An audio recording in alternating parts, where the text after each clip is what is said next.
Hello aspirants, అందరు ఎలా ఉన్నారు? బాగున్నారని ఆశిస్తున్నాను. Welcome back to my channel. ఇంకా ఎవరైతే ఛానల్ సబ్స్క్రైబ్ చేసుకోలేదో అందరూ ప్రతి ఒక్కసారి ఈ యొక్క ఛానల్ని వీడియో చూస్తున్నారు కానీ సబ్స్క్రైబ్ చేసుకోవట్లేదు. బట్ ఈ యొక్క వీడియోకి ఖచ్చితంగా సబ్స్క్రైబ్ చేసుకోండి. నెక్స్ట్, నేను ఎస్టర్డే ఒక వీడియో చేశానండి. బట్ వాయిస్ అనేది మధ్యలో డిస్టర్బెన్స్ రావడం వల్ల అది ప్రాపర్గా వీడియో లాస్ట్ వరకు రాలేదు.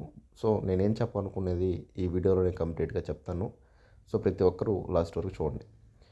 ఫస్ట్ మనం చూసుకుంటే ఏపీపీఎస్సీ అనేది టోటల్ ఫెయిల్యూర్ అయిపోయిందండి. ఎందుకు సార్ అని అంటే, ఒక ఎగ్జామ్ని ప్రాపర్గా 1 ఇయర్లో కండక్ట్ చేయలేకపోతున్నారు. అది ఎనీ మిస్టేక్ కానివ్వండి, మనం ఆ తర్వాత సంగతి. బట్ 1 ఇయర్ లోపు కూడా ఒక ఎగ్జామ్ కంప్లీట్ చేయలేకపోతున్నారంటే ఏపీపీఎస్సీ ఫెయిల్యూర్ అంటే నా యొక్క ఉద్దేశం. 2023లో మనకి గ్రూప్ 2 వచ్చింది, గ్రూప్ 1s వచ్చాయి, కానీ 2025 అయిపోతుంది, ఇప్పటికీ ఏం లేదు ఆ ఫైనల్ రిజల్ట్ అనేది. ఇది ఒక ఫస్ట్ మిస్టేక్. సెకండ్ది ఏంటి సార్ అంటే, గవర్నమెంట్స్ కూడా ఫెయిల్ అయిపోయాయండి. ఎందుకు సార్ అంటే, ఇప్పటికీ ఏం విషయం చెప్పరు. గమ్ముగా జాబ్ క్యాలెండర్ అంటారు, అదంటారు, ఇదంటారు, కానీ వాళ్ళ నోట్లోంచి ఏం మాటలు రావు. త్వరలో ఇస్తాం, త్వరలో ఇస్తాం, త్వరలో ఇస్తాం అంటూ ఉంటారు. అలాగే నిరుద్యోగులు మభ్య పెడుతున్నారు ఓట్ల కోసం. అది ప్రతి రాష్ట్రంలో జరుగుతుంది, అటుపక్క తెలంగాణలో జరుగుతుంది, ఇక్కడ ఆంధ్రలో జరుగుతుంది. సో నిరుద్యోగుల్ని కొంచెం చులకన భావంతో చూస్తున్నాయి గవర్నమెంట్స్. వాళ్ళకి సరిగ్గా చెప్పకుండా ఏంటి 2025 జనవరిలో వస్తుందనుకున్న జాబ్ క్యాలెండర్ అది పోయింది. 2026 వస్తుంది, ఇప్పటికీ వస్తుందా రాదా అని చాలామంది డైలమాలో ఉన్నారు. అసలు ఏమవుతుందో ఏమో చూడాలి. ఇక నెక్స్ట్, హైకోర్టు కూడా నేను ఫెయిల్ అయిందనే చెప్పాలండి. ఎందుకంటే ఈ పార్టీకి జడ్జిమెంట్ ఇవ్వాలి, రిజర్వ్ చేసే జడ్జిమెంటు, కానీ జడ్జిమెంట్స్ ఇప్పటికీ ఇవ్వలేదు. గ్రూప్ 1 గ్రూప్ 2 సంబంధించి డిసెంబర్కి హాఫ్కి వచ్చేసాము. ఇంకా డిసెంబర్ అయిపోతే జనవరిలో జాబ్ క్యాలెండర్ రావాలంటే ముందే క్లియర్ అవ్వాలి కదా. అది అట్టో ఇట్టో క్లియర్ అయితేనే కదా మనకి.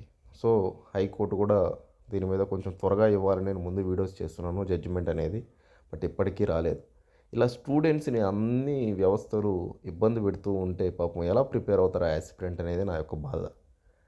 ఇప్పుడు యూపీఎస్సీ అలా జరుగుతుందా? సెంట్రల్ ఎగ్జామ్స్ అలా జరుగుతున్నాయా?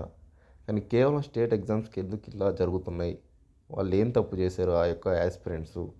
స్టేట్ ఎగ్జామ్స్ నమ్ముకొని రాయడం తప్ప అనేదే నా యొక్క మెయిన్ క్వశ్చన్ అనమాట. నెక్స్ట్, యాస్పిరెంట్స్లో కూడా కొంతమంది పోస్ట్పోన్మెంట్ బ్యాచ్ వాళ్ళు ఉన్నారు. వాళ్ళ వల్ల అసలు 50% సగం అయ్యేది వాళ్ళ వల్లే. ఎగ్జామ్ పెట్టినప్పుడు రాయరు, తర్వాత మాకు రీనోటిఫికేషన్ కావాలంటారు, తర్వాత వేరేది కావాలంటే వేరేది కావాలంటారు, ఎగ్జామ్స్ మటుకు రాయరు. వాళ్ళు ఎందుకు అలాగ ఉన్నారో అది ఎవరికి అర్థం కాని పరిస్థితి. వాళ్ళ సొంత లాభాల కోసం సెల్ఫిష్గా తయారైపోయినారు అనమాట. కష్టపడి చదవాలి, ఎగ్జామ్ మీకు ప్రాపర్గా రాయాలి, ఏ డేట్ ఇస్తే ఆ డేట్ రాయాలని లేదు ఇక్కడ. వీళ్ళు డేట్ని వీళ్ళు ఫిక్స్ చేస్తారనమాట. మాకు 3 నెలల టైం ఏంటి, 4 నెలల టైం ఏంటి, వీళ్ళు ఫిక్స్ చేసిన డేట్కి పెట్టాలి ఎగ్జామ్. ఇటువంటి దౌర్భాగ్య పరిస్థితిలో ఉన్నాం మన ఏపీ ప్రజలు. ప్రజెంటు ఏపీ యొక్క ఎగ్జామ్ సంబంధించి ప్రిపేర్ అయ్యే యాస్పిరెంట్స్. ఆ బాధతోనే నేను చెప్తున్నాను మళ్ళీ, ఈసారైనా సరే జాబ్ క్యాలెండర్ పక్కాగా రావాలి.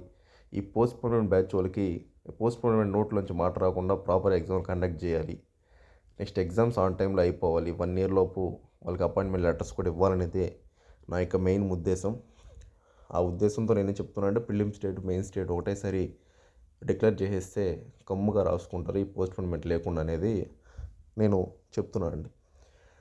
సో మీ సలహాలు ఏంటి అవన్నీ మీరు లైక్ ద్వారా, సబ్స్క్రైబ్ ద్వారా కింద కామెంట్లో ఎంతమంది వీడియోస్ చూస్తున్నారు, 1K మంది చూసినా, 500 మంది చూసినా, ఎంతమంది చూసినా ప్రతి ఒక్కరు మీకేమనిపిస్తుంది, ఎలాగ ఉండాలి సిస్టమ్ అనేది కింద కామెంట్ చేయండి.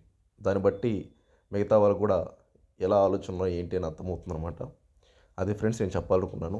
ఓకే అండి, థ్యాంక్ యూ అండి, బాయ్ అండి.